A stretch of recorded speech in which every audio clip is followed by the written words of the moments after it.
Good morning friend. अगर आप algo trade करना चाहते हो या तो बैक टेस्ट करना चाहते हो या तो सिस्टम डिज़ाइन करना चाहते हो या फिर आप डेटा एनालिसिस करना चाहते हो तो इन सभी के लिए आपके पास बहुत सारे डेटा होना चाहिए। आज इस वीडियो में मैं आपको बताने वाला हूँ किसी भी स्टॉक का, चाहे वो कमोडिटी हो, कैश मार्केट हो, ऑप्शन मार्केट हो, हर एक सेगमेंट का स्टॉक का डेटा, वो भी 10 साल के लिए 1 मिनट टाइम इंटरवल का डेटा आप कैसे आपके टर्मिनल में बहुत आसानी से ला सकते हो। तो ये सब करने के लिए आपके पास बहुत सारे कोडिंग एक्सपीरियंस होना चाहिए, क्योंकि पाइथन से ये सब होता है। अगर आपको पाइथन ठीक से नहीं आता है तो इतने सारे डेटा आप नहीं ला सकते हो। मगर आज इस वीडियो में अगर आप बिगिनर्स हो, आपके पास जीरो नॉलेज है कोडिंग का, फिर भी कुछ ही लाइन ऑफ कोड में आप ये डेटा ला सकते हो। मगर इसके लिए आपके पास एक ही रिक्वायरमेंट है, ये होना ही चाहिए, नहीं तो ये नहीं होगा।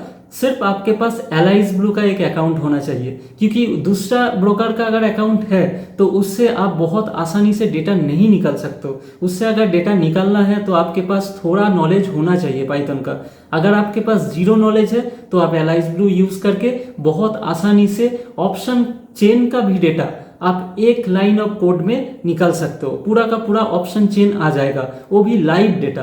तो चलिए आज इस वीडियो में मैं आपको दिखाता हूँ कितने आसानी से आप 10 साल का, वो भी 1 मिनट टाइम इंटरवल का, कोई भी स्टॉक का डेटा आप टर्मिनल पे ला सकते हो।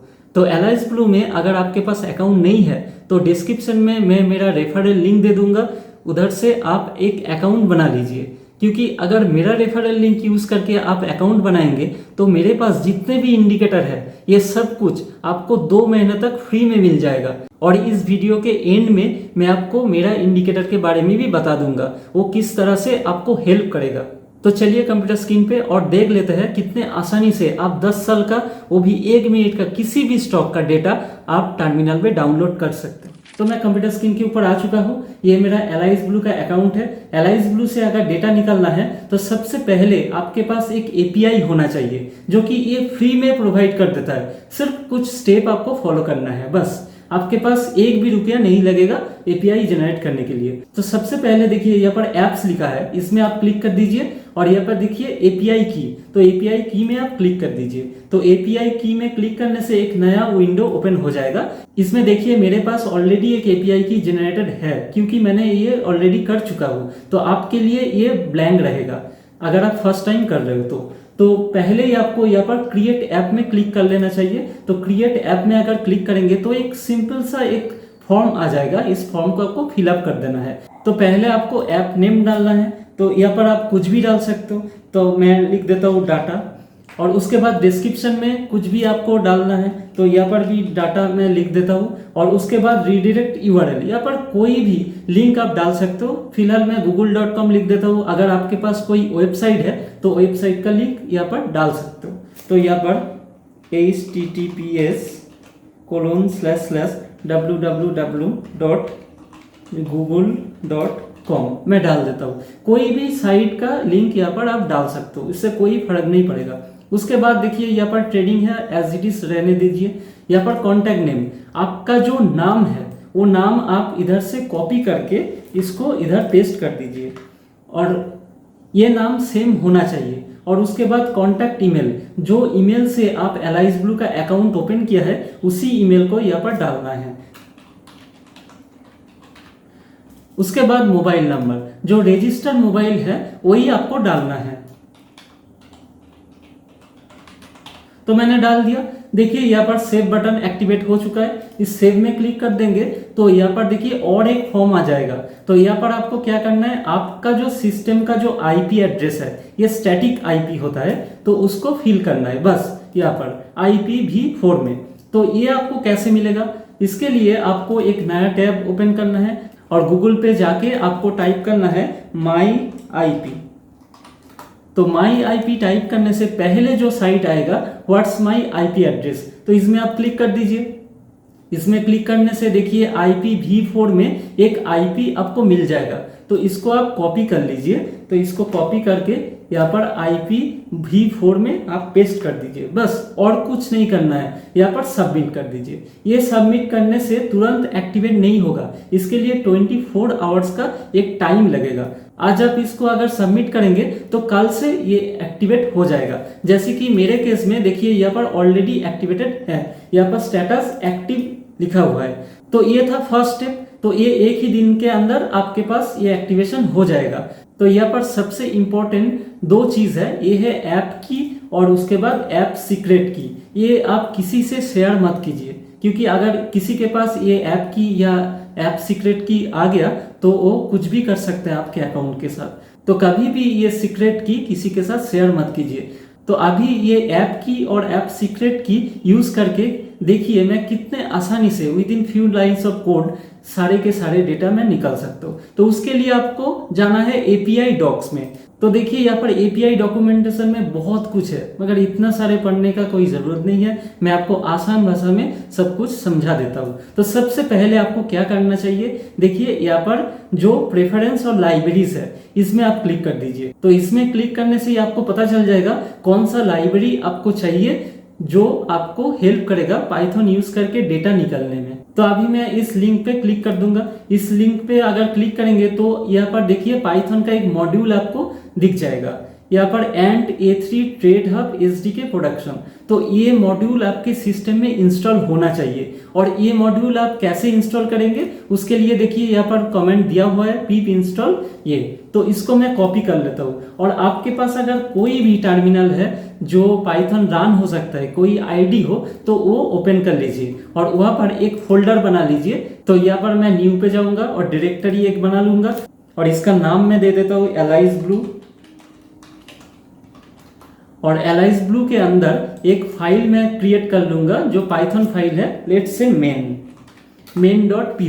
तो main.py के अंदर ही मैं जो भी कोड लिखूंगा, तो उससे भी पहले जो डिपेंडेंसी है तो उसको इंस्टॉल कर लेता हूं। तो इस फाइल में मैं चला जाता हूं cd एलाइज ब्लू। तो इसके अंदर जो मैंने कॉपी किया था, यहाँ पर देखिए ये जो pip इंस्टॉल जो मॉड्यूल मुझे रिक्वायरमेंट है, यहाँ पर इसको मैं कॉपी कर लेता हूँ और यहाँ पर पेस्ट कर देता हूँ। तो pip इंस्टॉल ये मतलब ये मेरे सिस्टम पे इंस्टॉल कर देगा। तो ये देखिए इंस्टॉल हो चुका है, छोटा सा लाइट वेट मॉड्यूल है। इसके बाद मैं कोडिंग कर सकता हूँ ये मॉड्यूल यूज करके। तो फिलहाल मैं देख लेता हूँ इसका डॉक्यूमेंटेशन क्या है।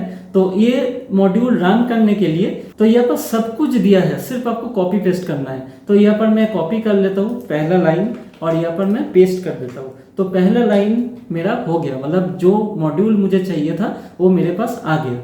उसके बाद क्या करना है, देखिए ट्रेड। तो इसको मैं कॉपी कर लेता हूँ और यहाँ पर पेस्ट कर देता हूँ। तो देखिए यहाँ पर क्या क्या रिक्वायरमेंट है।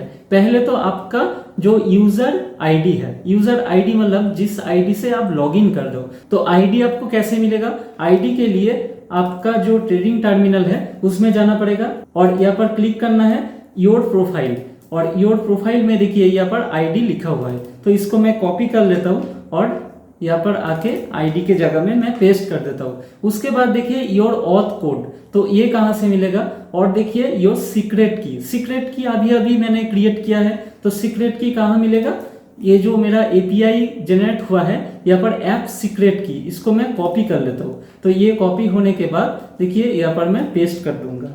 और फिर मुझे चाहिए ऑथ कोड। तो ऑथेंटिकेशन कोड कहाँ से मिलेगा उसके लिए एक बार डॉक्यूमेंटेशन देख लेते हैं।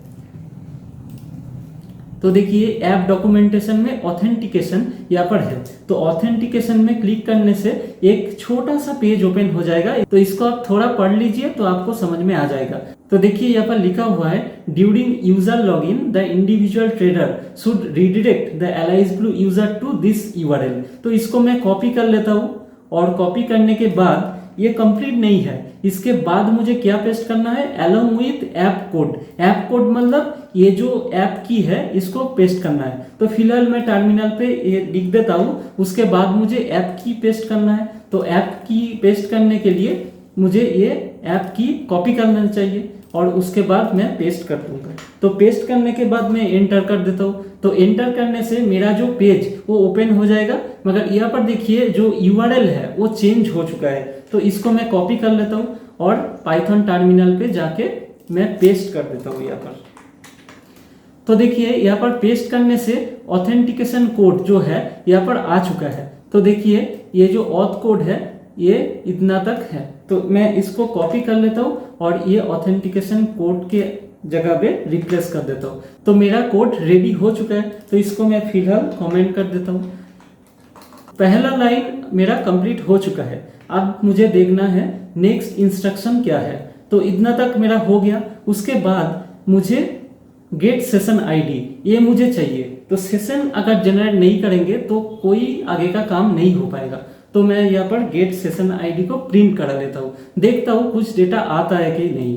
तो अभी क्या करूँगा, इसको मैं सेव कर लेता हूँ। अभी यहाँ पर पाइथन स्पेस main.py, तो इसको मैं एंटर कर देता हूँ। देखिए यहाँ पर बहुत सारे डेटा आ रहा है, मतलब ये कनेक्टेड है। मतलब मैंने जो ऑथ कोड मैंने डाला है या एपीआई सीक्रेट की डाला है, ये सब सही है।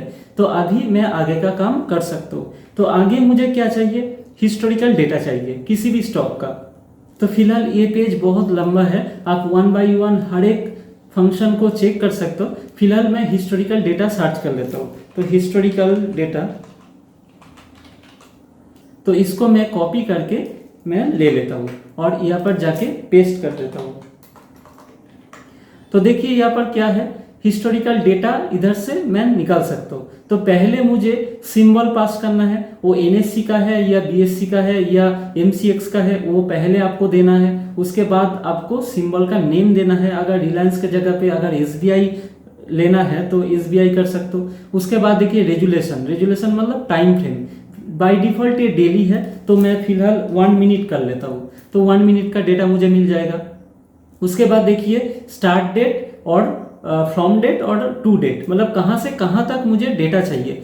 यहाँ पर क्या है, डेट टाइम डॉट नाउ मतलब आज का दिन, अभी का, और टाइम डेल्टा डेज 7 मतलब पिछले 7 दिन का मुझे डेटा चाहिए। यहाँ पर ये जो कोड है इसका मतलब, मगर यहाँ पर टाइम डेल्टा है तो टाइम डेल्टा मुझे यहाँ पर लेना पड़ेगा। फिलहाल मैं टाइम डेल्टा नहीं लेता हूँ, तो मैं थोड़ा सा मॉडिफाई कर लेता हूँ। यहाँ पर मुझे कहाँ से कहाँ तक डेटा चाहिए तो मैं यहाँ पर लिख देता हूँ। तो डेट टाइम के अंदर पहले मुझे ईयर लिखना चाहिए, तो वाई आर से ईयर में लिख देता हूँ। मंथ में पहला दे देता हूँ, मतलब जनवरी दे देता हूँ, और डे में 1 कर देता हूँ। तो 1 जनवरी कर दिया मैंने, और जो टू डेट है उसको मैं ईयर कर देता हूँ, और ये 12 मंथ मतलब दिसंबर और 31 दिसंबर में कर देता हूँ। और जो ईयर है उसको मैं कर देता हूँ 2025, मतलब 2025 का डेटा मुझे चाहिए।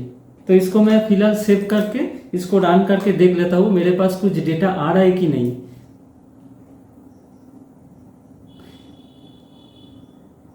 देखिए यहाँ पर बहुत सारे डेटा आ चुका है, मतलब ये सही से काम कर रहा है। तो फिलहाल मैं इस प्रिंट को मैं बंद कर देता हूँ, क्योंकि ऑलरेडी ये डेटा फ्रेम में ही रिटर्न कर रहा है, प्रिंट करने का कोई ज़रूरत नहीं है। फिर से मैं एक बार रन कर लेता हूँ। तो रन करने से मुझे एक प्रॉपर डेटा फ्रेम मिल जाएगा और बहुत आसानी से समझ में आ जाएगा ये डेटा कहाँ से कहाँ तक। तो देखिए 2024 दिसंबर 26 से मुझे 2025 दिसंबर 30 तक मुझे 1 मिनट का डेटा मिल चुका है। देखिए 9:15, 9:16, 9:17 लाइक दैट। तो मुझे 1 मिनट का 1 साल का डेटा मिल चुका है। अगर मुझे 10 साल का डेटा चाहिए, मतलब आज 2026 है, तो मुझे क्या चाहिए, 2016 का डेटा चाहिए। तो 2016 का डेटा अगर मुझे मिल जाएगा तो 10 साल का डेटा मुझे मिल जाएगा, क्योंकि एक साल करके मैं सारे के सारे डेटा मैं डाउनलोड कर लूँगा और उसको मैं अपेंड कर सकता हूँ। तो इसको रन करके देखते हैं, अगर कोई एरर नहीं देता है तो मुझे 1 साल का 1 मिनट का डेटा मुझे मिल जाएगा। तो देखिए यहाँ पर 2015-12 से 2016-12 तक मुझे डेटा मिल चुका है, मतलब 2016 का डेटा भी मुझे मिल रहा है, वो भी 1 मिनट टाइम इंटरवल का। तो हर एक साल में आप जाइए और इसका डेटा आप निकाल लीजिए और इसको अपेंड करते जाइए, तो आपके पास 10 साल का 1 मिनट का डेटा बहुत आसानी से मिल जाएगा। और वो भी देखिए 3 लाइन में ही आपको मिल चुका है। पहला लाइन है इंपोर्ट का, सेकेंड लाइन जो है वो कनेक्शन है, ये कनेक्ट हो चुका है। उसके बाद आपको सेशन आईडी मिल चुका है, फिर आपने गेट हिस्टोरिकल डेटा क्रिएट किया है, तो ये आपको 10 साल का डेटा आपको दे चुका है। तो इतने आसानी से with in few lines of code आप बहुत आसानी से हिस्टोरिकल डेटा निकाल सकते हो। तो अभी देखते हैं ऑप्शन चेन का डेटा आप कैसे निकाल सकते हो ये एलाइज ब्लू से। तो ऑप्शन चेन के लिए मैं फिर डॉक्यूमेंटेशन में चला जाऊंगा। तो डॉक्यूमेंटेशन में मैं ऑप्शन चेन सर्च कर लेता हूँ। तो ऑप्शन ऑप्शन चेन देखिए यहाँ पर ऑप्शन चेन आ चुका है, तो इसको मैं क्लिक कर लेता हूँ और यहाँ पर मैं पेस्ट कर देता हूँ। फिलहाल इसको मैं अभी के लिए कमेंट कर देता हूँ क्योंकि अभी मुझे सिर्फ ऑप्शन चेन का डेटा चाहिए। तो ऑप्शन चेन का डेटा निकालने के लिए एक ही लाइन काफ़ी है। इसमें क्या क्या आपको पास करना है, पहले आपको पास करना है ये एनएससी का है या कमोडिटी मतलब एमसीएक्स का है या तो बीएससी का है मतलब सेंसेक्स का अगर है तो वो पहले आपको पास करना है। उसके बाद आपको अंडरलाइन जो है निफ्टी का चाहिए तो निफ्टी डाल दीजिए, स्टेट बैंक ऑफ इंडिया चाहिए तो SBIN लिख दीजिए। उसके बाद इंटरवल मतलब कितने स्ट्राइक प्राइस का डेटा आपको चाहिए। अगर 2 दे दिया तो ATM से ऊपर का 2 नीचे का 2 मतलब 4 डेटा आपको मिल जाएगा, 4 स्ट्राइक प्राइस का डेटा मिल जाएगा उस हिसाब से। और उसके बाद एक्सपायरी मतलब कौन सा एक्सपायरी का डेटा आपको चाहिए। तो एक्सपायरी के लिए भी एक फंक्शन है, तो चलिए देख लेते हैं। देखिए यहाँ पर एक्सपायरी मतलब कोई भी अंडरलाइन का क्या क्या एक्सपायरी अवेलेबल है, तो उसके लिए एक लाइन मैं कॉपी कर लेता हूँ। तो इसको मैं कॉपी करके यहाँ पर पेस्ट कर देता हूँ। पहले मैं एक्सपायरी देख लेता हूँ, उसके बाद ऑप्शन चेन देखेंगे। तो एक्सपायरी और मुझे क्या एक्सपायरी चाहिए, निफ्टी का चाहिए। तो निफ्टी का क्या क्या एक्सपायरी डेट अवेलेबल है, तो मैं इसको रन कर लेता हूँ। तो मेरे पास सारे के सारे अंडरलाइन का एक्सपायरी मिल चुका है। देखिए पहला जो एक्सपायरी है वो 7 जुलाई 26 है, तो इसको मुझे एक्सेस करना है। मैं सिर्फ यहाँ पर कॉपी करके इधर मैं पेस्ट कर सकता हूँ। तो इसको कॉपी करके अगर मैं पेस्ट कर दिया तो भी चलेगा, या तो एक फंक्शन में बना सकता हूँ, करेंट एक्सपायरी को ये डिटेक्ट कर लेगा। तो करेंट एक्सपायरी को अगर बाय डिफॉल्ट मुझे चाहिए तो मैं कैसे करूंगा, तो उसके लिए बहुत सिंपल, देखिए ये जो स्ट्रिंग है ये स्ट्रिंग को आपको रीड करना आना चाहिए। तो इसमें देखिए रिजल्ट के अंदर ये जो एक्सपायरी है अंडरलाइन एक्सपायरी है, तो पहले आपको रिजल्ट को चेक करना है, उसके बाद अंडरलाइन एक्सपायरी को चेक करना है। तो पहले मैं इसको एक वेरिएबल पे स्टोर कर लेता हूँ, ऑल एक्सपायरी में ये स्टोर कर लेता हूँ। तो ऑल एक्सपायरी के अंदर सब एक्सपायरी आ चुका है, मगर इससे मुझे फिल्टर करना है। मुझे ये जो एरे है इसको चाहिए, तो इसके लिए मुझे पहले रिजल्ट पे जाना है। तो इसको कॉपी कर लेता हूँ और यहाँ पर रिजल्ट लिख देता हूँ। उसके बाद देखिए रिजल्ट के अंदर ये अंडरलाइन एक्सपायरी है, तो इसको मैं कॉपी कर लेता हूँ। और उसके बाद देखिए यहाँ पर पहले आपको 0 टाइप करना है क्योंकि ये पहला जो एंट्री है उसके अंदर अंडरलाइन है। तो उसके बाद अंडरलाइन एक्सपायरी मैं लिख दिया, तो इसको मैं प्रिंट कर लेता हूँ, प्रिंट ऑल एक्सपायरी।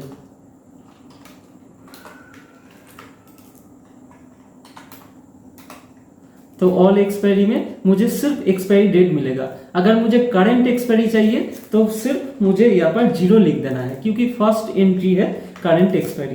तो इसको मैं रन करके देख लेता हूँ। देखिए करंट जो एक्सपायरी है वो मुझे मिल चुका है, तो इसको मैं कॉपी कर लेता हूँ और ये एक्सपायरी के अंदर मैं डाल देता हूँ। तो करंट एक्सपायरी का डेटा मुझे मिल जाएगा। अभी मैं ऑप्शन चेन को प्रिंट करके देख लेता हूँ। तो देखिए मेरे पास ये ऑप्शन चेन आ चुका है, मगर ये जो फॉर्मेट है ये रीडेबल फॉर्मेट नहीं है, तो इसको भी थोड़ा सा डेकोरेट करना चाहिए। तो पहले देखिए ये जो ऑप्शन चेन का डेटा है वो किसके अंदर है, वो रिजल्ट के अंदर है। तो जितने भी डेटा मुझे मिल रहा है मुझे फिल्टर करना है ये रिजल्ट से। तो मैं क्या करूँगा, यहाँ पर ऑप्शन डेटा, इसको भी एक वेरिएबल पे स्टोर कर लेता हूँ, ओपी डेटा। तो ओपी डेटा के अंदर मैं पूरा का पूरा ऑप्शन चेन ले लिया।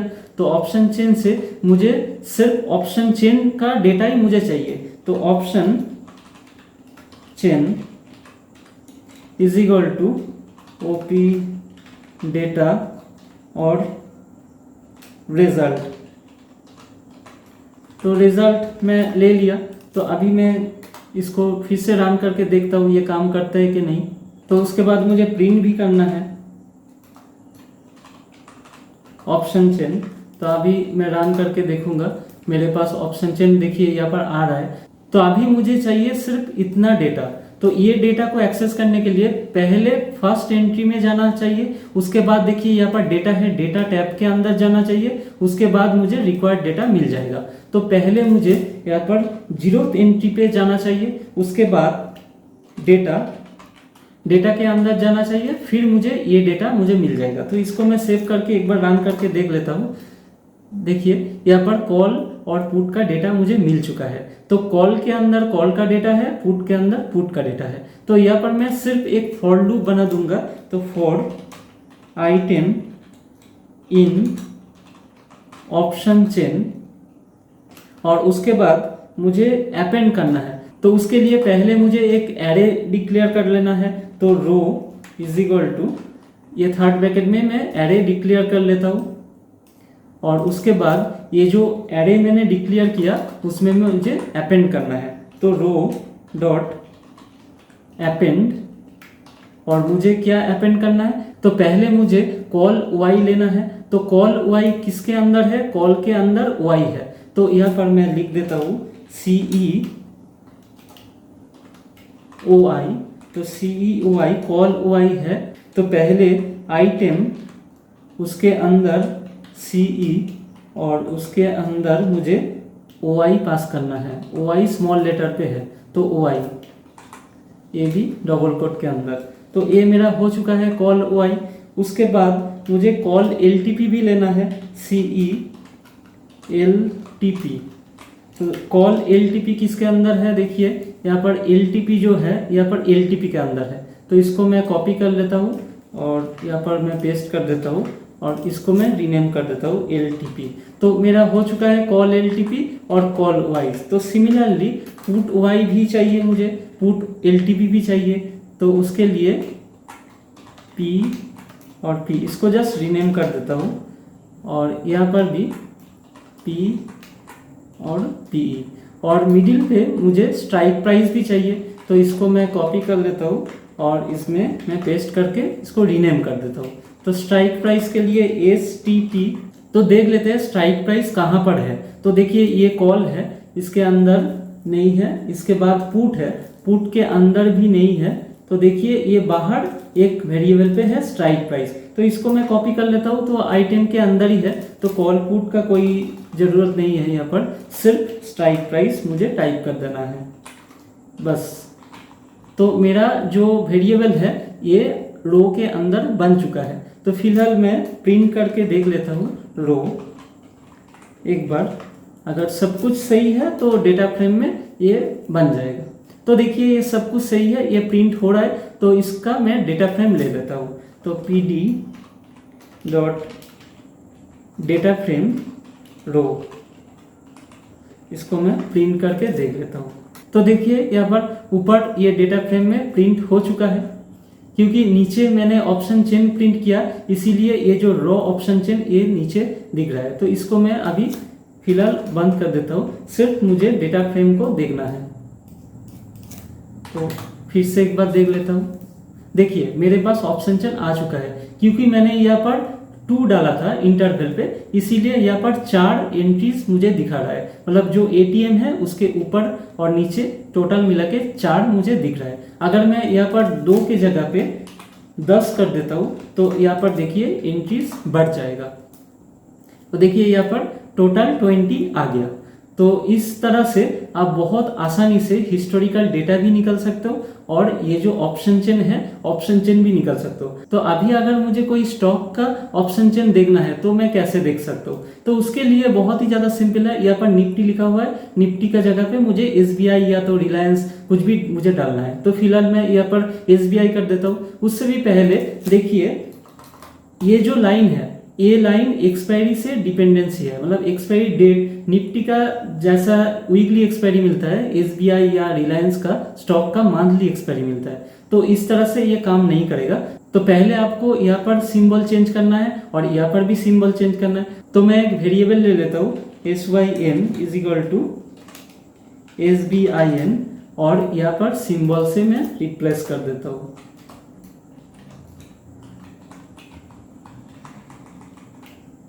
और यहाँ पर SYN।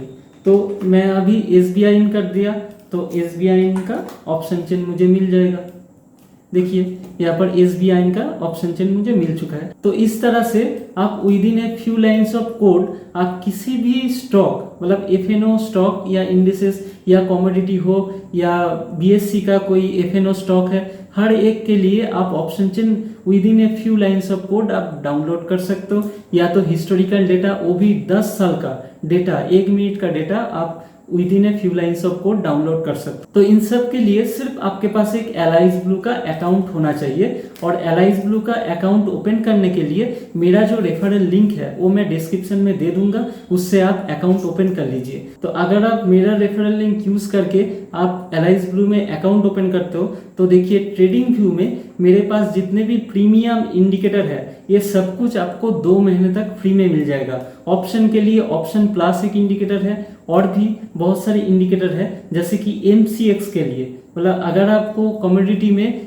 ऑप्शन चेन चाहिए तो ऑप्शन चेन आपको मिल जाएगा MCX ऑप्शन प्लस के द्वारा। ये सेम सेटिंग्स है और बाइसेल लाइट है, बाइसेल स्कैनर है, ये सब इंडिकेटर आपको मैं 2 महीने तक फ्री में प्रोवाइड कर दूंगा, जो कि बहुत ही अच्छा सिग्नल प्रोवाइड कर देगा आपको। तो मेरे पास से ये इंडिकेटर आपको फ्री में मिल जाएगा। तो आप एलाइज ब्लू में मेरा रेफरल लिंक यूज करके एक अकाउंट ओपन कर लीजिए और पहला ट्रेड लेने के बाद मेरे से कांटेक्ट कीजिए। मेरे पास जितने भी टूल्स है, जितने भी इंडिकेटर है, ये सब कुछ आपको फ्री में प्रोवाइड किया जाएगा। तो thank you, thanks for watching.